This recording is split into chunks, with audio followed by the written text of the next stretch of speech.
con normalidad. Recuerden, los beneficios de nuestro programa LATAM se acumularán millas y podrán volar cada vez más. If you like Ushuaia in the winter, imagine in the summer. Look, the luggage claim is right outside. We just come in, and this is it.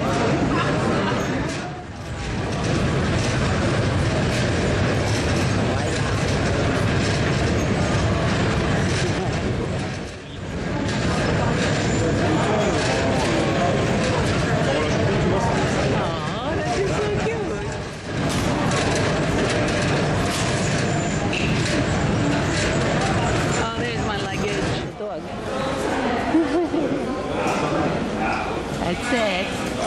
Where's my mouse?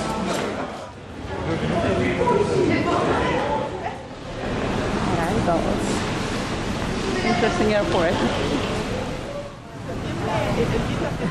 Wow. The air feels different. Welcome to Patagonia. Wow. We're here. Yay! We made it. See, quite a change. Quite a change. I like Buenos Aires, but I like this better, honestly.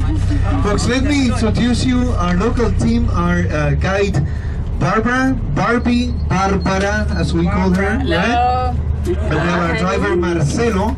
Hola Marcelo. ¿Cómo estás? Marcelo. Folks, let me, I asked Barbara a little bit of the mic just to give you an advance of what we will be doing now. The plan is to go and take an advantage of this beautiful day.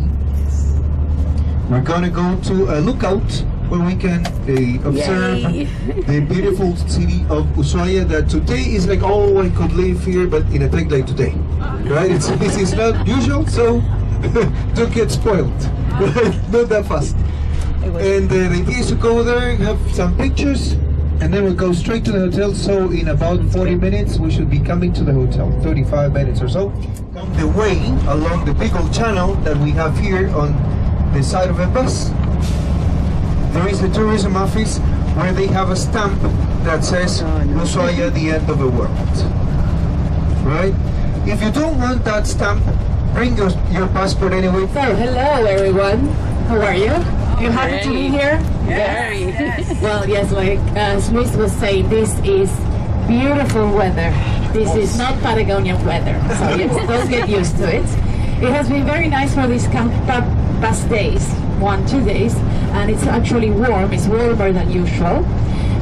So yeah, you're very, very lucky. Right? We're going to go to these nice panoramic points to have a view of the whole city. As you were landing, you already had those very nice views. Ushuaia is quite a big city. Okay, we don't know exactly how many we are. Actually, we don't have an official number, but it's around 90,000 inhabitants. That is stable population. So we live here all year round. No matter the weather, we stay here. Ushuaia is not very cold, okay? It is the southernmost city in the world, but we are not that further south, actually. We are very far from the South Pole, 4,000 kilometers, so it's a long way, and that's why this is not the coldest part of the world. It's really, we have a very mild winter with a temperature of 32 Fahrenheit average in the winter time. So it's really nice, actually. And in the summer, today is over the average. The average is 50 Fahrenheit, and today is around 57, 58. So it is a little bit warmer than usual. But it's 50, that's the average. That means that it's never very warm. It's always cold. Not very, but it is cold all year round. The difference with winter is that, of course, in winter we have a lot of snow. So all of these mountains are all covered with snow, the city as well. So we have, it's not very deep lately, but it is white most of the winter. And then in the summertime, it's windier in summer than in winter. So in summer the weather changes all the time, like Luis was saying, so we always have to bring things with us in our backpack, always a waterproof jacket and always an extra layer just in case. We never know. That is also for tomorrow. Tomorrow we're going to go on a tour to the national park in the afternoon. We're going to do some hikes, and there's a lot of mud in the park because it was, before these 2 beautiful days, it was raining for 2 whole days. So there's a lot of mud in the park. Okay. The very white part on top of it, on top of those mountains over there, that's a glacier, Martial Glacier. We actually get our drinkable water from that glacier. So water in Ushuaia is really very good, tap water, very cold, very fresh. And it comes from that glacier. We actually have 2 glaciers from where we get our water. And the big buildings that you see on the slope of the mountain are hotels, all of them. So Ushuaia has a lot of tourism, mostly in this time of the year. We're almost at the end of the season until the beginnings of April. That's when the last ships arrive to our port. There are a couple of ships today. You will see them now in a few more minutes. This area that we are driving, it's this group of houses that we have on the right were built for the Navy. The Navy settled here in the 50s, 1950s, and these houses were actually built 10 years before that, in the 40s. They are the style of the houses is very different from the houses that you will see in the rest of Ushuaia, and they still belong to the Navy. The area is known as the Mission because it is where the Anglican mission used to be. So you know that the Beagle Channel, right? This beautiful Beagle Channel that you will be sailing tomorrow, was discovered a few years ago. You know, it's very recent because it was discovered in the year 1830. So it's not that long time ago, because then I will show you a map later, but in Tierra del Fuego, where we are an island. We're completely surrounded by water. To the north, which is behind the mountains, is north, okay? So that way, we have the Magellan Strait. The Magellan Strait was discovered by Magellan in 1520, and it's not very far from here. And it was Magellan who named it Tierra del Fuego, because as he was sailing the strait, he saw lots of fires. He actually saw smoke all along the coast of this island, and those were fires lighted by the native Indians. It was mainly to keep warm, but also to warn each other about the presence of danger. So that is why he saw a lot of fire, a lot of smoke. So he actually called it the land of smoke. Then somebody didn't like that name very much, so it was changed into Land of Fire, Tierra del Fuego. Then the second passage to be discovered was was Cape Horn in 1616. Cape Horn in 1616, and then the Beagle Channel in the year 1830. After the arrival of the captain who discovered the Beagle, who was Robert Fitzroy, who was the captain of the HMS Beagle, a lot of missionaries, Anglican missionaries, tried to settle on the coast of the Beagle Channel, and they were trying for a very long time, and they couldn't succeed because, well, the natives didn't want them here. They fought them. They killed a couple of missionaries that were trying to settle around here. But then finally in the year 1870, there was one missionary who actually learned the language of the natives, so he was able to talk to them, and he was accepted by the natives. And his name was Thomas Bridges, and he was the founder of this Anglican mission that used to be around this area in 1870.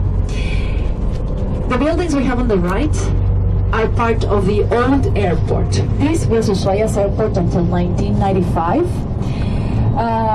Landing here was extremely difficult because the runway is very short. It's half of the runway we have nowadays. So you can imagine if you thought this runway where you landed was short, it was really very difficult to land here. So it is nowadays used as an aero club. So there's you will see all the planes that are ready to take off or go for an overflight. And this is the place where we have the nice view. But we cannot go with the bus inside the aero club, so we have to walk. Okay, so we're going to walk. There on the right. They're kayaking. Look at that. Awesome. Oh my God. I'm so amused. I think this guy's about to take off. Oh my God, beautiful day for a picnic. Look at the kayakers, how far they went. Oh my God, awesome. Ah, no.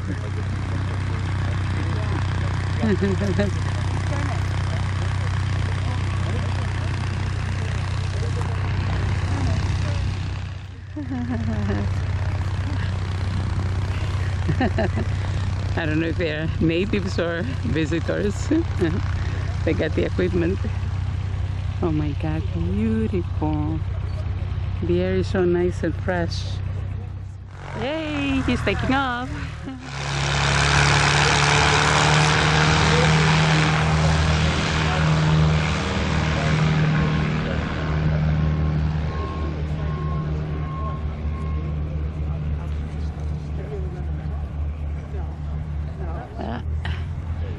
Look at them pushing the plane.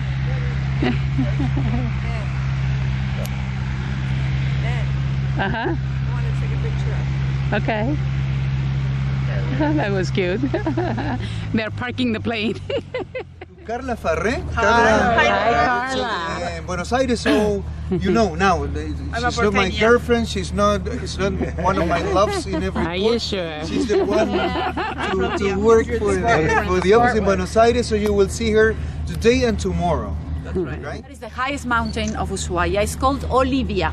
Olivia. 1,470 meters. 1,000 meters are 3,000 feet. That is the average of our mountains. Okay, they look higher than they are because we're at sea level, but they're really low, considering they are part of the Andes. There's one next to it that has 5 peaks. That is the Five Brothers Mountain. It remembers the 5 children of this missionary that I was telling you about, Thomas Bridges.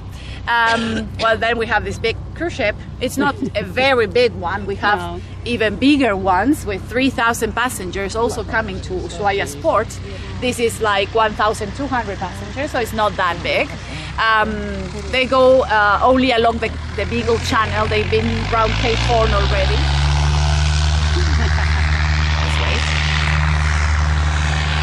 And then the other ships at the pier are Antarctic expedition ships, the Urtigruten, for example, and the White and Red on the other side.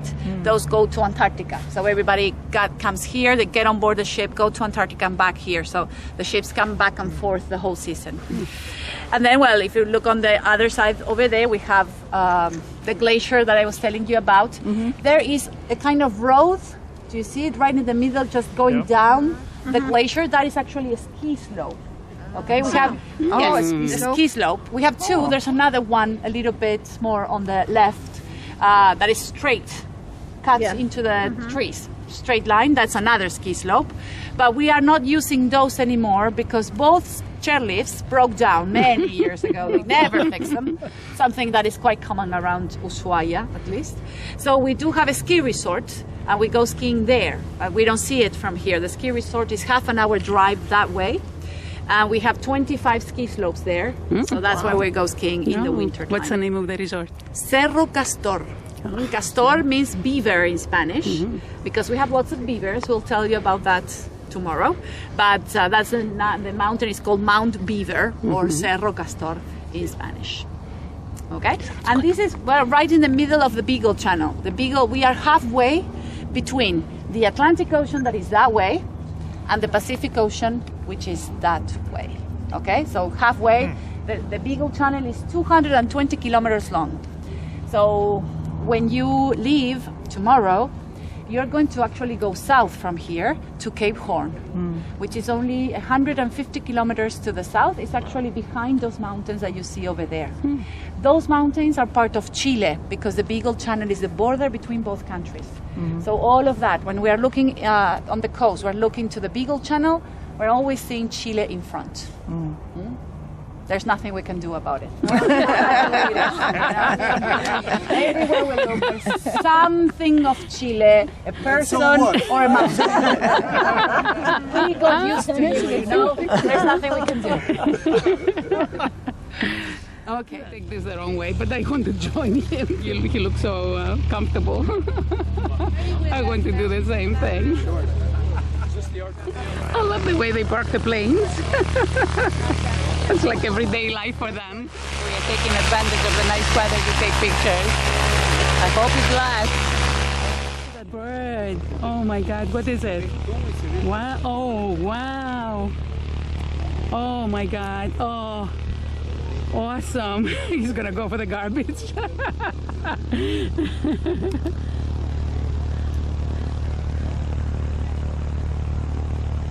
Well, he looked awesome in flight. Not so awesome with the garbage. He goes. He went for the garbage.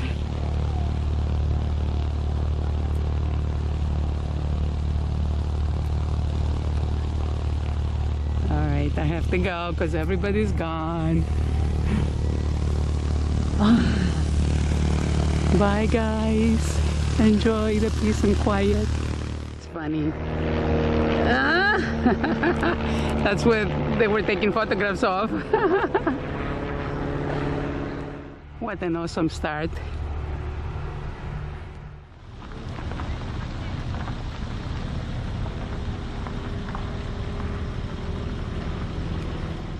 Oh, it's hyper-real. So we have to squeeze, right? The opportunity every time we have some sun. But I just wanted to reinforce, folks, what I told you yesterday and in the morning. Having this opportunity to be in contact with nature, I hope you take it in the most you can, right? And as a good reminder of how unimportant we are against Mother Nature, right? And a good reminder of how our egos are nothing when we have a chance to see these kind of things, right? So this is just a beginning. This is just a first approach. We just got off a plane, right? Oh, look at sleigh. It'll be have a sleigh. deeper and deeper and deeper in terms of the power of a feeling. So start getting ready for that. We're going to drive along the main street for a couple of blocks, so you can see where you can go. You have a free morning tomorrow. Okay, so you'll be able to enjoy some free time in the city, do some shopping if you want. Very good place to do some last-minute shopping if you need anything for the rest of your trip. You forgot something, well, there's lots of stores where you can get very good equipment. Walk all the way back here, and so we have the Ushuaia sign, for example, there on the right. So we'll come here, we will walk back to this place because right in front of it we have the Malvinas Memorial. You know Malvinas. So we're going to tell you something about the Malvinas War, mostly because you will have a testimony tomorrow of a veteran, so it's very important that you have some of the background of the reasons why we had the war and all of that. So we will talk about that when we come back around here. So some of you were asked me, what do we do? What do locals do on a day like this when it's sunny? And as you can see, there's many people. I mean, it's early, but in a few hours when people finish work and all of that, everybody will try and go out and enjoy the good weather and taking as much vitamin D as we can, because otherwise we always have to take extra pills of vitamin D, you know, always. Acá está ahí el resto de barquitos. Sí, en todo el barco, sí, claro, sí. money, so Traffic you can light. use your US dollars or credit cards in most of the stores. There's lots of souvenir stores, you know, with t-shirts that say "End of the World" and Ushuaia, a lot about Antarctica as well, you know, postcards and things like that to see, and you have the hotel also marked there.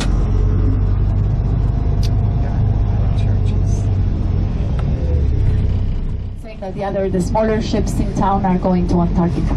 So yes, this is the port of entrance to the Antarctic Peninsula. We are the closest city. There are some ships that leave from Punta Arenas, where you are going with the Australis, but it's one more day sailing from Punta Arenas. So 90% of the ships going to Antarctica, they leave from Ushuaia because it is the closest port. So this here on the right is the main church, Catholic Church. It is the main religion in Argentina. Right next to it, all of this building here on the right, it's a school. You know that we have all levels of schools here in Ushuaia. We even have a university. We have Tierra del Fuego University, which is great because we didn't have a university before, and now, well, there's a lot of options for young, for kids who want to study. Most of the careers are related to the area: biology, geology, tourism. You know, tourism is a university career in our country, so that is also a very popular career in Ushuaia. So as you can see, lots of nice cafes and little bars. Lots of stores. They do close for lunchtime, and they stay open until quite late, like 8:30 or 9 p.m. But for example, tomorrow you will have your free time in the morning. Most of the stores open 9:30 and some even at 10 a.m. So from here it's like 6 or 7 blocks to the hotel. A lot of also locals are selling their handicrafts, their things on the street. They're usually around this part of the main street drinking mate. So have you seen how many people around are drinking mate? Yeah, with the container and the straw. And then of course we are also part of the world and globalization and all of that, and we have the southernmost hard rock cafe in the world. Yes, we do. It is right here on the right. So if you collect pins or t-shirts, well, you can. There's a nice store at the Hard Rock Cafe. We don't like it very much. I mean, having a we don't have any other big chains, no McDonald's, no Starbucks, and we really love that. But well, the Hard Rock came and well, it's here to stay. I usually come in winter because they have a bowling alley on the first floor, and it's the only one in the city, so it's a nice something, you know, an activity to do with your family. Many of the, if you were thinking of sending postcards, a lot of people like sending postcards from the end of the world. Most of the stores sell the stamps, the postcards and the stamps, and they have a box outside that says correo. Okay, correo, and that means that they sell the stamps inside, and you can put them there and send the postcard from the end of the world. In this part of the main street, you will see a couple of restaurants. You know, the specialty here is king crab. King crab from the Beagle Channel. That's one thing that everybody who comes here needs to try. King crab. That's the big king crab that is fished in the Beagle Channel. Which is Fredo. It's also in Buenos Aires. Fredo is here on the left. We are now 2 blocks from the hotel. Like, you know, you see here on the right, on the side of the building, you see the prisoners escaping. Yeah. And then you have on the front part, you have Fitzroy and Darwin looking out and all of that. And they have the same things inside the store at the back, at the garden, and they have the same things. So it's nice to take pictures and all of that. So we are almost there. Remember then, so to bring your passports. Next to the Navy.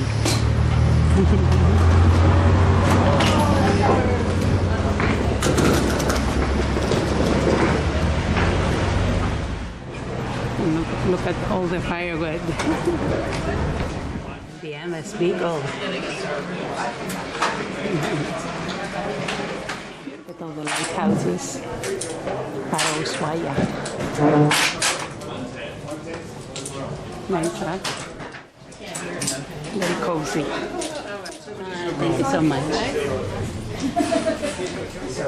I'm in room 307 and look how adorable it is.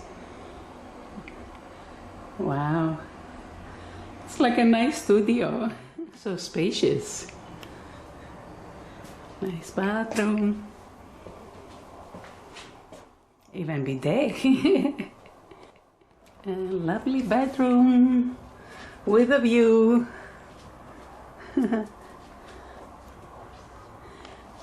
Something about massage. Look at the view. And it even has air conditioning. This is the air conditioning. Oops. Oh my God, lovely. Oh wow, beautiful.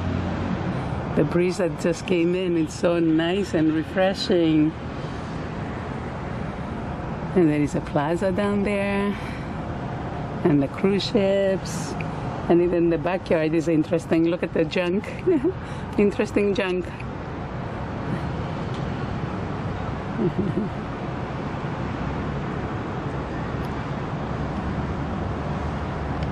Nice. And you can see the promenade. Nice kitchen. Microwave, coffee maker, toaster, refrigerator.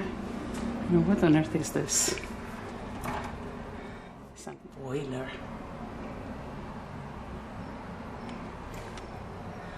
Similar view.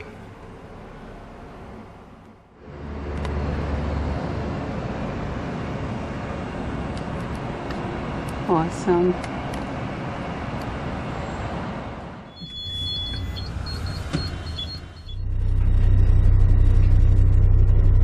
Ushuaia Naval Base.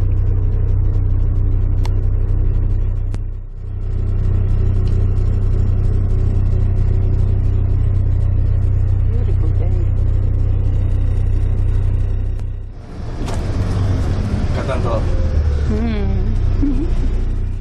Museo.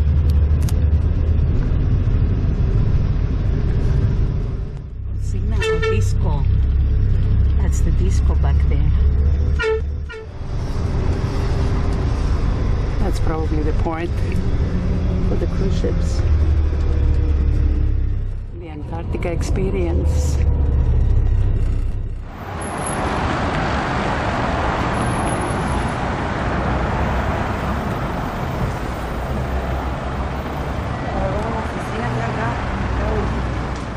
What stuff there is to do. Beautiful lakes.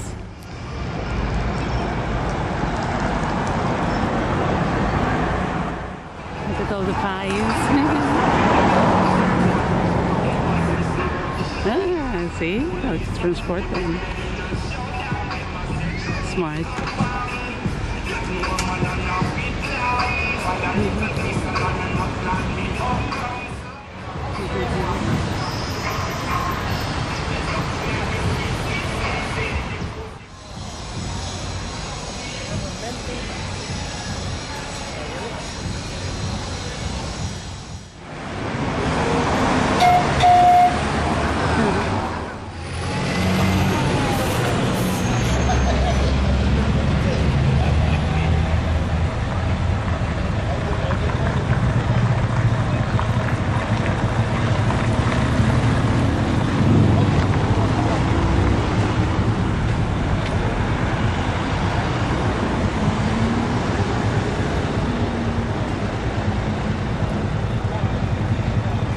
Interesting characters here. Beautiful.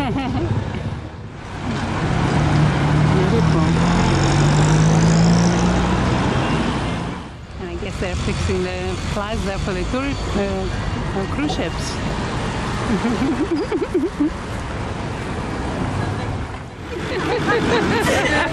That was cute.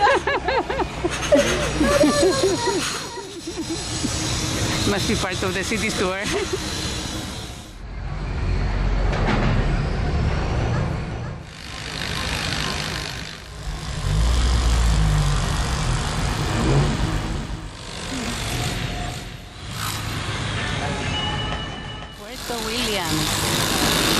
Last time I was here, I was not able to come to Ushuaia because I had a strike. A longshoreman strike. Ushuaia, the end of the world.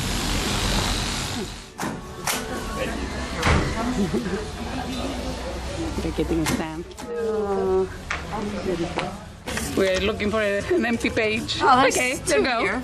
Okay. There you go. You have it. Okay. All right, thank you. Gracias. Información. Wow. That's the shape of the shaman natives. Shape of the canoe that the natives use, and the train and the person is on this side. So as we walk, you will see the carvings on the other side. We cannot see it all because it's not finished, so we cannot walk around the monument. But you will see it as we turn around. Okay? Is he part of the city tour? The guy there with the... Yeah, the guy over there offers the city tour. Yes, he hands pamphlets and tries to get people on board the city tour.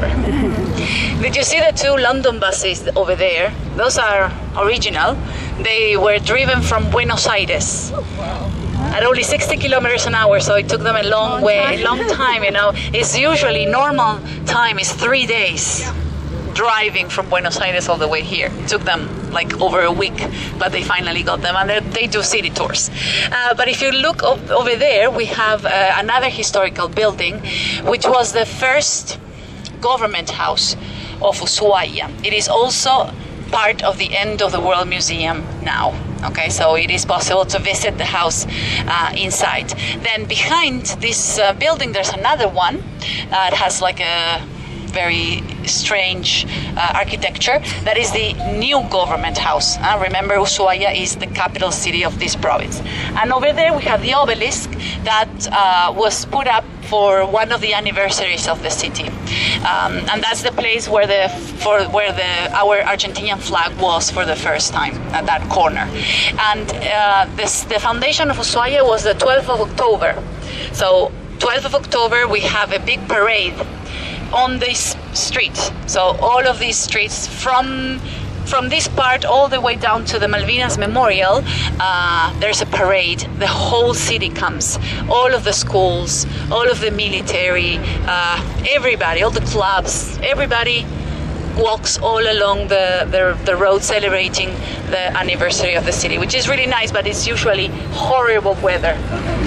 Usually October 12th is like you're under the snow sometimes, or wind, and there's people all along the road, people selling choripan. Do you know choripan? The sausage with the bread, like a sandwich. So hamburgers and choripans all along the way, and it's really nice.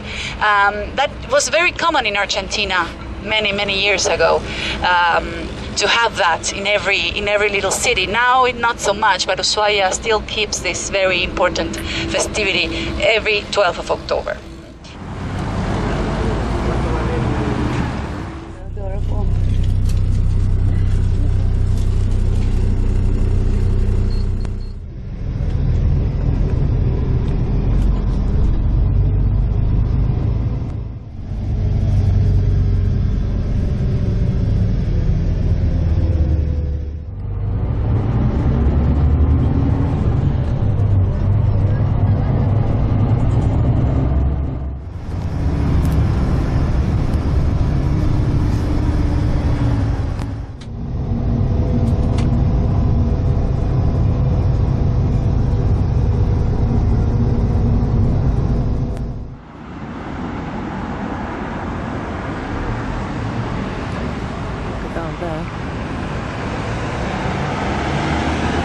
And this is the casino. Oops.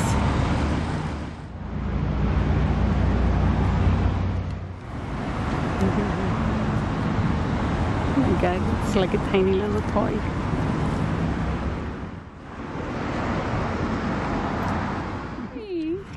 ¿Qué es nombre? Emma. Emma. Uy, muy bonita, Emma. Hola, Emma. Hola. Oh my God, so cute. Hola, nice to meet you, Emma. Nice to meet you. You're adorable. Oh my goodness. Aww. He says he likes Ushuaia. Sí, toda la vida acá en Ushuaia. Vine cuando mi mamá estaba embarazada, porque mi papá vino a la base naval a trabajar y bueno, y nací acá. Soy foguín.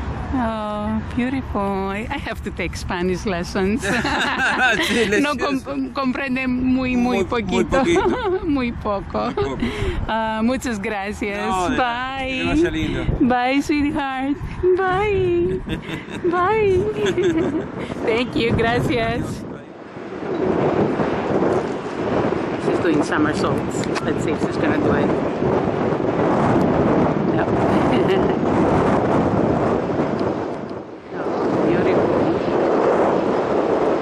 Getting to be windy.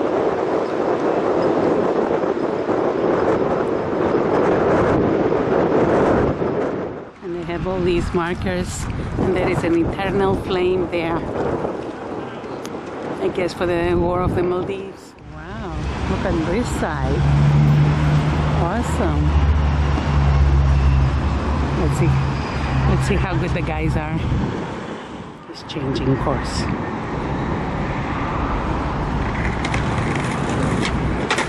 Hey, good try.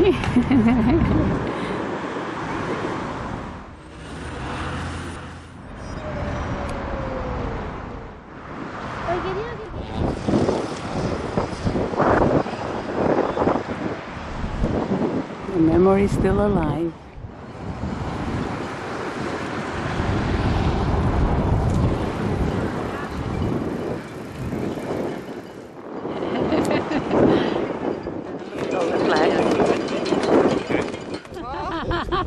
Oh, that's a good one. I like that. Handstand now.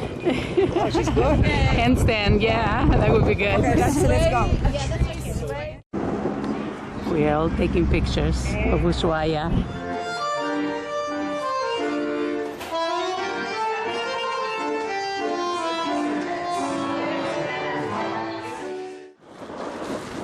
He's chasing the bird or feeding the bird or something. He's having fun. Hi, Princessa. Hi. Hi, girl. You're so beautiful. Hi. Oh. They're also from Ushuaia. And they, oh, look at that. I like their dogs. Look at the little kid. So beautiful here. We got so lucky.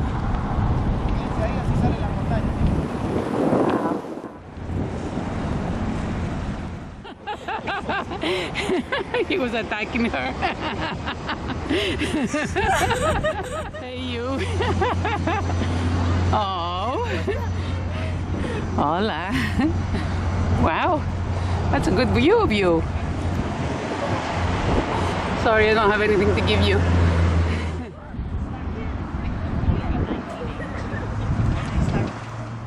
Always, every year there has been a presentation of Argentina at the UN claiming for for the sovereignty on the islands, or at least to talk with England about it.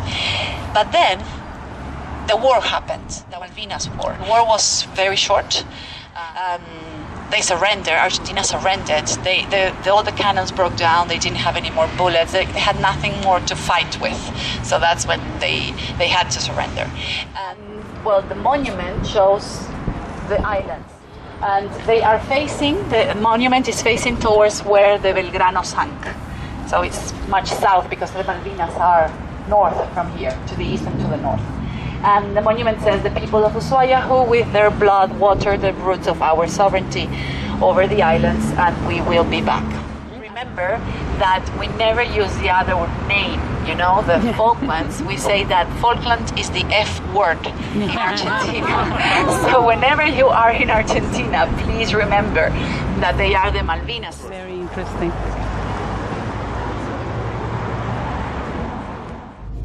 And so now the plan is to just stop to give this short ride to Barbie, and then we're going to go and see one of the few people we will see along this trip after this, right? Because if it's not on the boat, there's nobody else in the places we're going.